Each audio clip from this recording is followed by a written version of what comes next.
오늘 함께 읽을 하나님 말씀은 잠언 5장 3절에서 19절입니다. 대저 음녀의 입술은 꿀을 떨어뜨리며 그의 입은 기름보다 미끄러우나 나중은 쑥같이 쓰고 두 날 가진 칼같이 날카로우며 그의 발은 사지로 내려가며 그의 걸음은 스올로 나아가나니 그는 생명의 평탄한 길을 찾지 못하며 자기 길이 든든하지 못하여도 그것을 깨닫지 못하느니라. 그런즉 아들들아 나에게 들으며 내 입의 말을 버리지 말고 내 길을 그에게서 멀리하라. 그의 집 문에도 가까이 가지 말라. 두렵건대 내 존영이 남에게 잃어버리게 되며 내 수한이 잔인한 자에게 빼앗기게 될까 하노라. 두렵건대 타인이 내 재물로 충족하게 되며 내 수고한 것이 외인의 집에 있게 될까 하노라. 두렵건대 마지막에 이르러 내 몸 내 육체가 쇠약할 때에 내가 한탄하여 말하기를 내가 어찌하여 훈계를 싫어하며 내 마음이 꾸지람을 가벼이 여기고 내 선생의 목소리를 청종하지 아니하며 나를 가르치는 이에게 귀를 기울이지 아니하였던고 많은 무리들이 모인 중에서 큰 악에 빠지게 되었노라 하게 될까 염려하노라. 너는 내 우물에서 물을 마시며 내 샘에서 흐르는 물을 마시라. 어찌하여 내 샘물을 집 밖으로 넘치게 하며 내 도랑물을 거리로 흘러가게 하겠느냐. 그 물이 내게만 있게 하고 타인과 더불어 그것을 나누지 말라. 내 샘으로 복되게 하라. 내가 젊어서 취한 아내를 즐거워하라. 그는 사랑스러운 암사슴 같고 아름다운 암노루 같으니 너는 그의 품을 항상 족하게 여기며 그의 사랑을 항상 연모하라. 아멘. 2015년 간통죄가 폐지됐습니다. 위헌 판결이 난 것이죠.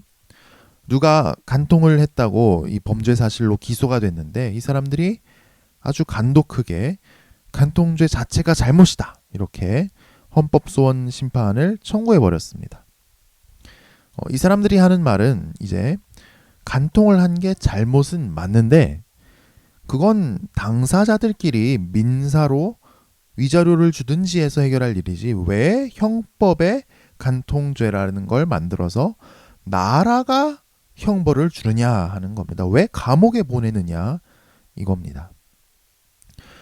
헌법재판소에 재판관이 9명이 있는데 그 중에 7명이 간통죄는 헌법에 어긋난다, 폐지해야 한다라고 했고 2명만 간통죄는 합헌이다, 여전히 유지되어야 한다라고 했습니다. 그래서 결국 위헌 판결이 났고 이제는 간통을 해도 형사처벌은 받지를 않습니다. 감옥에 가지 않습니다. 그런데 간통죄가 합헌이라고 의견을 낸 두 재판관이 크리스천이었습니다. 물론 크리스천이라고 무작정 간통죄가 합헌이라고 하는 게 아니고 법리적으로 판단을 내렸죠. 그런 걸 보면 간통에 대해서 하나님을 믿고 안 믿고가 큰 시각의 변화를, 차이를 가져온다는 점을 알게 됩니다. 하나님은 결혼 관계 밖에서 갖는 모든 성관계를, 남녀 관계를 죄라고 말씀하십니다. 그리고 하나님은 결혼을 중요하게 생각하십니다. 그런데 요즘은 왜 결혼 관계 밖에서 이 남녀 관계를 못 갖느냐라고 반문하죠. 마음이 다 식어버렸다고 합니다. 그런데 어떻게 이 사람이랑 사느냐고 묻습니다. 그런데 오늘 말씀은 결혼 관계 밖에서 갖는 남녀 관계가 행복하게 해주는 게 아니라 도리어 인생을 망치게 한다고 경고합니다. 3절과 4절이죠. 음녀가 나오는데 요즘은 음남이라고 해도 될 것입니다. 처음에 말로 유혹할 때는 사랑하니 너밖에 없다니 말로 유혹하고 전화해서 유혹하고 문자로 유혹하고 그러죠. 기름이 좔좔 흐릅니다. 그런데 나중에는 파국적인 결말을 초래합니다. 그 달콤했던 말이 쑥같이 쓴 결과를 초래합니다. 기름이 잘잘 흐르는 것처럼 부드러웠던 말이 두 날 가진 칼로 나를 베는 것처럼 아픈 결과를 초래합니다. 안 들키면 되지 이렇게 생각했지만 이게 온 세상에 다 소문이 나게 되기 때문입니다. 망신이란 망신은 다 당할 수 있습니다. 또는 음남이 확 돌아서더니만 도리어 나를 공격해 올 수 있습니다. 요즘에도 합의하에 성관계를 갖고 나중에 성희롱을 했다거나 성폭력을 저질렀다고 신고를 하고 고발을 하는 일도 있죠. 또는 서로 좋다고 했는데 나중에 뭐 어떤 동영상이나 이런 것을 가지고 유포를 하겠다는 식으로 협박을 하고 돈을 요구하는 경우도 있다고 합니다. 또는 음녀, 음남과 간통을 저지르는 바람에 정상적이었던 결혼 관계가 망가지고 깨질 수 있죠. 위자료를 지불하느라 경제적으로 어려움을 당할 수도 있습니다. 아무리 성공하고 또 미래에 대한 무궁무진한 가능성이 있었던 사람이라도 이 결혼 관계 밖에서 남녀 관계를 가지는 바람에 또는 결혼하지 않은 채로 남녀 관계를 가지는 바람에 인생을 심각하게 망칠 수 있습니다. 나중에는 왜 내가 그 훈계를 대충 들었나 후회를 하게 된다고 말씀합니다. 자, 그러면 어떻게 해야 할까요? 어떻게 해야 이런 성적인 유혹을 피할 수 있을까요? 잠언 저자는 진짜 사랑에 취하라 라고 당부합니다. 그러니까 정상적인 결혼 관계를 열심히 누리고 잘 가꿔가고 사랑이 풍성해지게 하고 거기서 기쁨을 누리라고 합니다. 바로 15절에서 17절에 나오죠. 15절에서 17절은 이 결혼 관계 안에서 남녀 관계의 기쁨을 풍성히 누리라고 우물의 비유를 통해 이야기를 합니다. 왜냐하면 진짜로 만족을 하면 그 다른 데서 오는 가짜의 유혹을 이길 수 있으니까요.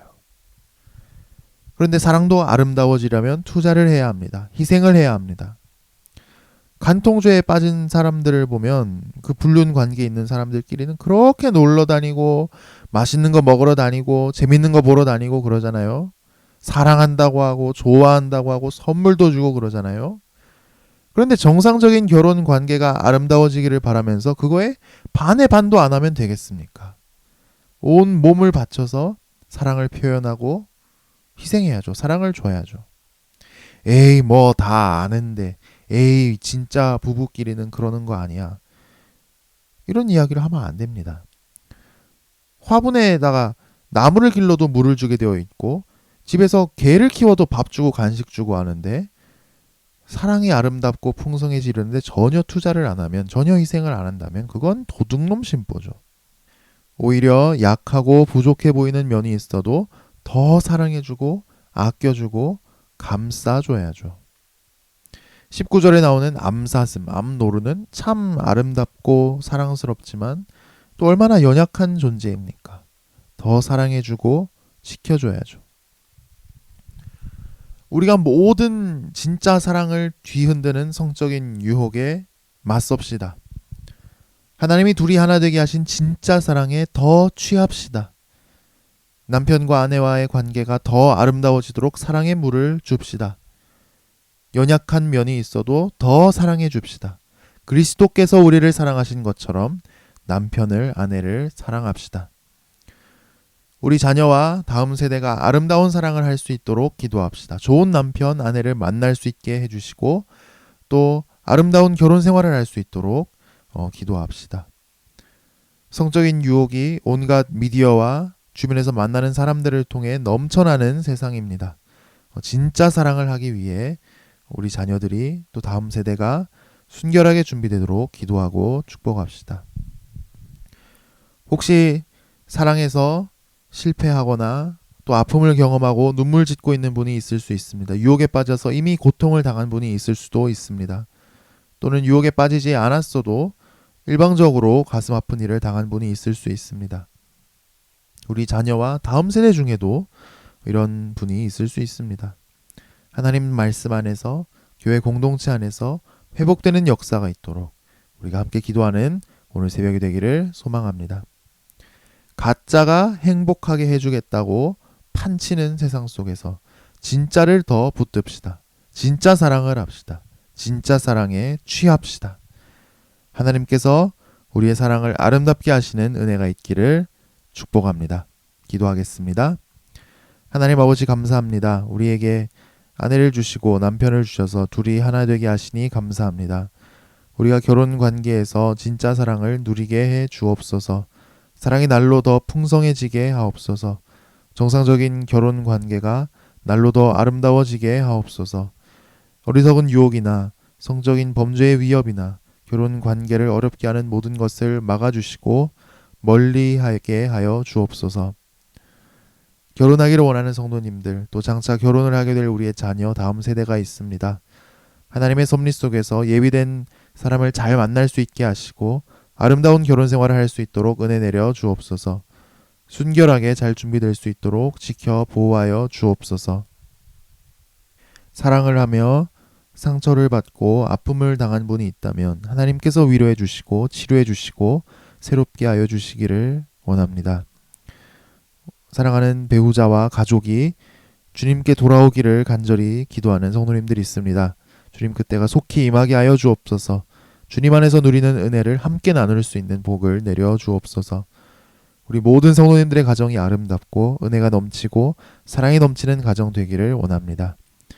오늘 하루 삶을 통해 주님을 위해 살게 하옵소서. 주님을 위한 열정을 부어주시고 주님을 더 사랑하는 하루가 되게 하옵소서. 우리가 하는 모든 일에도 주님 복을 내려주시옵소서. 우리에게 일용할 양식을 주옵시고 아픈 몸을 낫게 하여 주옵시고 출퇴근과 등하교를 지켜주옵시고 모든 성도님들의 건강을 지켜주옵소서. 교회 가운데도 늘 평안을 주시고 예배와 모임 가운데 은혜가 충만하게 하옵소서. 예수님 이름으로 기도합니다. 아멘.